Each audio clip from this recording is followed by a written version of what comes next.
Hello and welcome to Millennium Sports World. Today we will present local and international sports stories including tennis, golf, world soccer, baseball, basketball and some more sports news. So let's dive into today's sports world.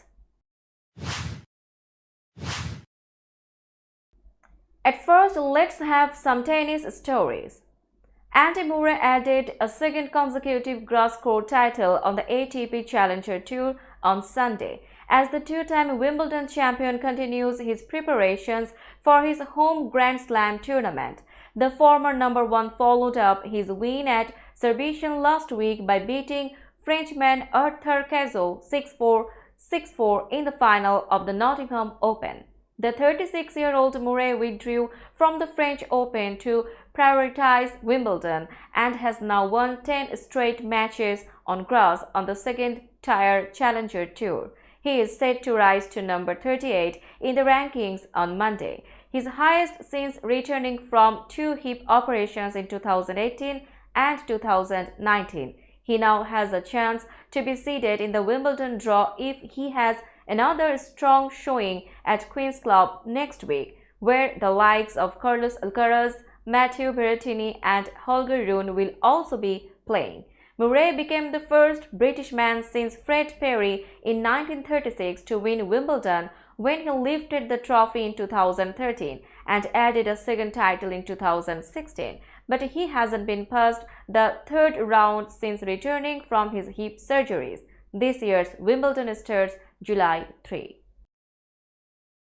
Katie Boulter won the first All-British final on the WTA Tour in 46 years and secured her first career title by beating Jodie Barrett 6-3, 6-3 at the Nottingham Open on Sunday. The last All-British final in 1977 saw Sue Barker beat Virginia Wade in San Francisco. Boulter beat Heather Watson 6-4, 7-5 in the first All-British semi-final on the tour in 48 years on Saturday. Boulter, who extended her head-to-head record against Barrett to 3-0, is from nearby Leicester and considers this her home tournament. There was training here when I was 4 or 5 years old, coming here as a fan and also now as a player, dreaming big and somehow found a way to win it today, Boulter said. It means more than everything to me. Boulter had 13 winners to 6 overall for Barrett, who hadn't reached a WTA quarterfinal until this week. Boulter's win over Watson had ensured she will return to the top 100 for the first time since 2019, and the victory over Barrett puts the top-ranked British player in the top 80. There will be 2 American men's tennis players ranked in the top 10 for the first time in more than a decade after Frances Tiafoe beat Jan-Lennard Struve on Sunday to win the Stuttgart Open for his first grass court title. Tiafoe won 4-6, 7-6, 7-6 after saving a match point in the deciding tiebreaker and will move up to a career-high ranking of 10th on Monday, up from 12th. Along with Taylor Fritz in 8th, the US has 2 men in the top 10 for the first time since Murdy Fish and John Isner were 9th and 10th in May 2012, the ATP Tour said. Tiafoe failed to convert his first match point at 6-5 in the decisive tiebreaker when he hit into the net after the longest rally of the match. Struve then had a match point of his own at 7-6, which Tiafoe saved with a backhand. A miscued return cost Tiafoe his second match point before a hectic finish on his third when he hit a smash only for Struve to somehow return it, before Tiafoe finished off the win with an instinctive volley at the net. Now let's have latest golf stories. At the top of the US Open leaderboard, there are 2 players each going for their first major title. That's about all they have in common. Ricky Fowler has contended in majors, won 9 tournaments across the globe, and has long been one of golf's most recognizable players. Wyndham Clark is playing in only his 7th major, and no matter how he played Sunday, this will mark the first time he has finished better than 75th. It's a little surreal to be in this situation, Clark said. in a way the player one shot behind them, Rory McIlroy, feels the same. He is trying to break a 9-year drought without a major. He starts the day one shot behind the leaders. Does the fact he has won 4 of these, including the 2011 US Open at Congressional, give him an edge? I don't know, he said. It's been such a long time since I have done it. McIlroy is paired with Scottie Scheffler, who trails the leaders by 3. With a win, he would join Tiger Woods as the only other player to win the US Open while ranked number 1. Let's have some latest football stories. Bruno Fernandes scored twice as Portugal won in Euro 2024 qualifying on Saturday after Scotland produced a stunning late comeback to beat Erling Haaland's Norway in Oslo. Portugal defeated Bosnia and Herzegovina 3-0 in Lisbon to make it 3 wins out of 3 in Group J, with Manchester City star Bernardo Silva opening the scoring a minute before halftime. Fernandes headed in the second from Ruben Neves' cross in the 77th minute and scored his second and Portugal's third in added time. Cristiano Ronaldo wore the captain's armband and played all 90 minutes as the 38-year-old men's international appearance record holder won his 199th cap. However, the forward, now playing for Al Nassr in Saudi Arabia, did not manage to add to his record 122 international goals. He found the net with a header midway through the first half only to be denied by an offside flag. Portugal, who visit Iceland on Tuesday, are top of Group J with 9 points out of a possible 9, having scored 13 goals and conceded none. On a night in which Brazil wore an all-black strip to protest racism in football, Vinicius Jr. was on the scoresheet and in the spotlight in a 4-1 international friendly win over Guinea. The 22-year-old Real Madrid forward has been subjected to frequent racist abuse this season, and Brazil decided the friendly was a good opportunity to strike back as the match was staged in Espanyol's stadium near Barcelona. In a powerful move, Brazil abandoned their iconic yellow and green shirts and were instead kitted out in an all-black strip in a stand against racism for the first half of the game. The Brazilian Football Confederation was behind the gesture, accompanied by the slogan of "Com racismo não tem jogo." That means, with racism, there is no game.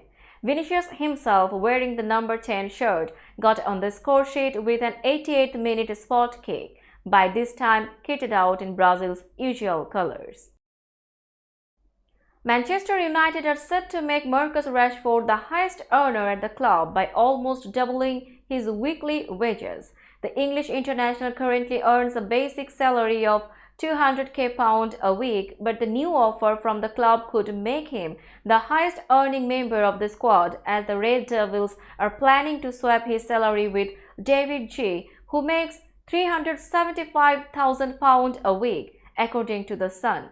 Rashford has 1 more year left on his current contract after the club decided to trigger a 12-month extension option. They now want to offer him a 5-year contract extension, which will see the player earn an extra £8.4 million a year over 5 seasons.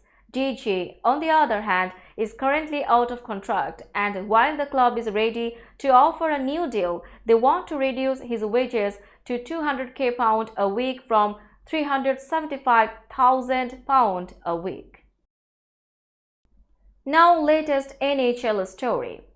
Thousands of Vegas Golden Knights fans lined the Las Vegas Strip on Saturday for a Stanley Cup victory parade and a rally in front of the team's home arena to mark the city's first NHL championship. For the team that played its first game as an expansion franchise in October 2017 and for tourists in hotel rooms with windows overlooking the parade route in 2023. The event bore echoes of the deadliest mass shooting in modern US history 5 years ago. Guests in high-rises with views of the strip were awakened by security guards asking to check around windows for guns or other weapons. The motorcade route proceeded from an area near Flamingo Road about 1 mile to Tropicana Avenue before a fan rally at Tanziba Plaza and the Park District in front of T-Mobile Arena. Las Vegas police said they prepared for upwards of 100,000 people to cram street-level viewing areas along Las Vegas Boulevard for the celebration that planners compared with annual New Year's Eve fireworks shows that in past years drew estimates of 400,000 people. At one point, people separated barricades and climbed fences, but the crowd otherwise remained orderly. Above the arena stage where the hockey players gathered with the trophy, a banner displayed the names of victims of the October 2017 mass shooting in Las Vegas that killed 58 people and injured more than 850. Now it's time for some baseball stories. Texas Rangers star pitcher Jacob deGrom, 6 days following reconstructive surgery to repair a torn ulnar collateral ligament in his right elbow, said Sunday morning the hardest part is behind him. That's when you were dreading going in and getting it done, deGrom said in his first post-surgery comments to reporters before the Rangers hosted the Toronto Blue Jays. Now it's over with. It feels good.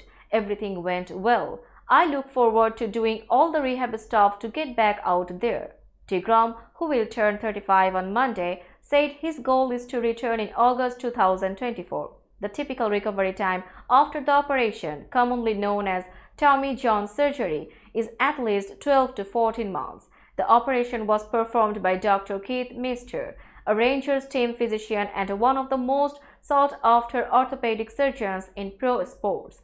Texas signed deGrom to a $185 million 5-year deal in free agency last December when the right-hander was coming off 2 injury-filled seasons with the New York Mets. Before deGrom got hurt, the AL West leading Rangers won all 6 games the 2-time National League Cy Young Award winner started.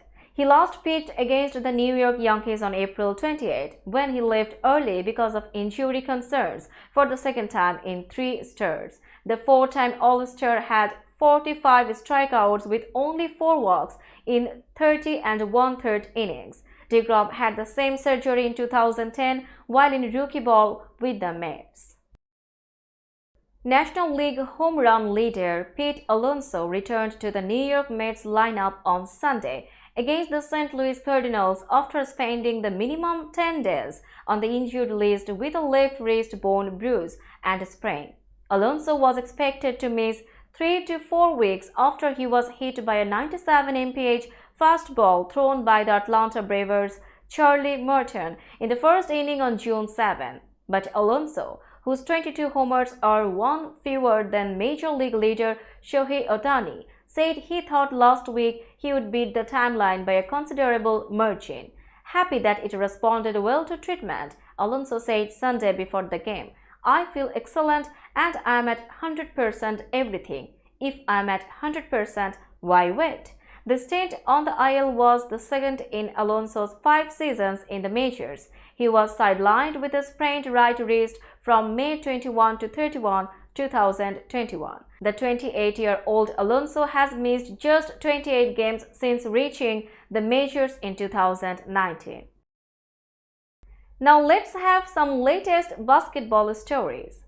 Brittney Griner sat on the bench in warm-ups for the second straight game, sidelined by a hip injury she suffered earlier this week. The All-Star center worked out on the court about an hour before the game against New York and looked good doing an array of post moves and jumpers.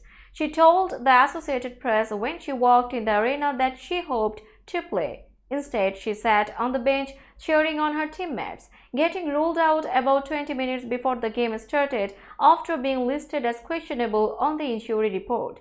It was the Mercury's first game in New York since Griner was detained in Russia for nearly 10 months last year. Before the game, Griner signed autographs and posed for photos with fans, one of whom had a sign that read NYBG. She also caught up with USA basketball teammate Breanna Stewart and other Liberty players. Stewart wore a Griner jersey walking into the arena, and the two exchanged a hug and chatted for a while during warm-ups.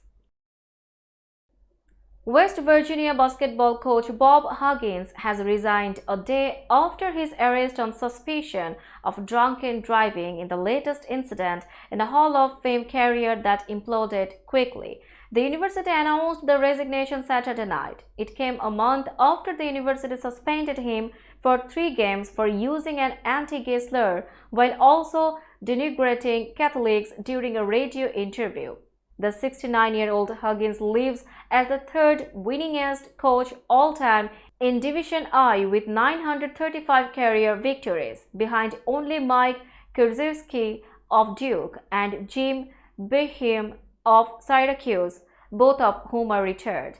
Unlike the others, Huggins had no national titles, taking Cincinnati to the Final Four in 1992 and West Virginia in 2010.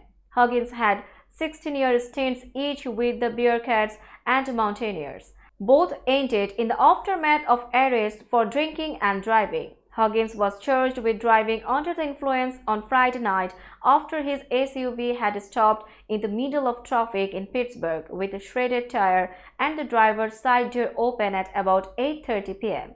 According to a criminal complaint, a breath test determined Huggins' blood alcohol content was more than twice the legal limit.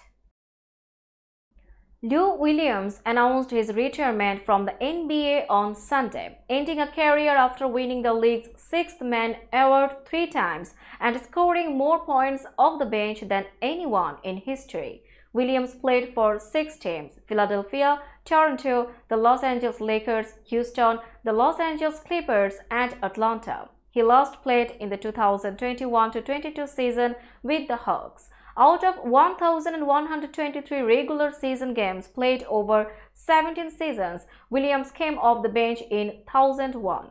He scored 13,396 points off the bench, which is 2,117 more than Jamal Crawford and 2,249 more than Dale Curry. Williams and Crawford are the only 3-time recipients of the Sixth Man Award in league history. Williams was the 45th pick in the 2005 NBA draft. Out of the 60 players taken that year, only Chris Paul scored more points in the NBA than Williams, who went straight to the league out of high school. He finishes his career with 15,593 points, 131st in NBA history. Now, latest cricket story. England off-spinner Moeen Ali has been fined 25% of his match fee and handed 1 demerit point for using an unauthorized drying agent on his bowling hand in the first Ashes Test at Edgbaston. The International Cricket Council announced Sunday. The ICC accepted Moeen, who is making his Test return after a near 2-year absence, used the spray to merely dry his hands and was not attempting to alter the condition of the ball. However, in using the spray, Moeen, who turned 36 on Sunday, had contravened a pre-series instruction telling players they could not put anything on their hands without the approval of the umpires. An ICC statement said England player Moeen Ali has been fined 25% of his match fee for breaching Level 1 of the ICC Code of Conduct during the first Test against Australia in Birmingham on Saturday. Ali was found to have breached Article 2.20 of the ICC Code of Conduct for players and player support personnel, which relates to displaying conduct that is contrary to the spirit of the game. In addition to this, 1 demerit point has been added to Ali's disciplinary record, for whom it was the first offence in a 24-month period. With England players being paid some £15,000 per test, Moeen's fine amounts to £3,750. Now some other sports news. Ekaterina Alexandrova defended her Libema Open title against fellow Russian and top seed Veronika Kudermetova after coming back to win 4-6, 6-4, 7-6 on Sunday in a near 3-hour match that also had several rain delays. It was the first time in the tournament that either player dropped a set and the 4th title for Alexandrova on the WTA Tour. She also beat Kudermetova in the semifinals here last year en route to the title.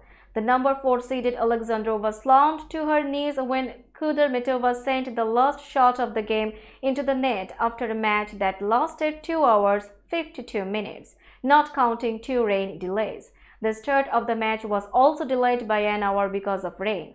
It was the longest final of the year on the WTA Tour.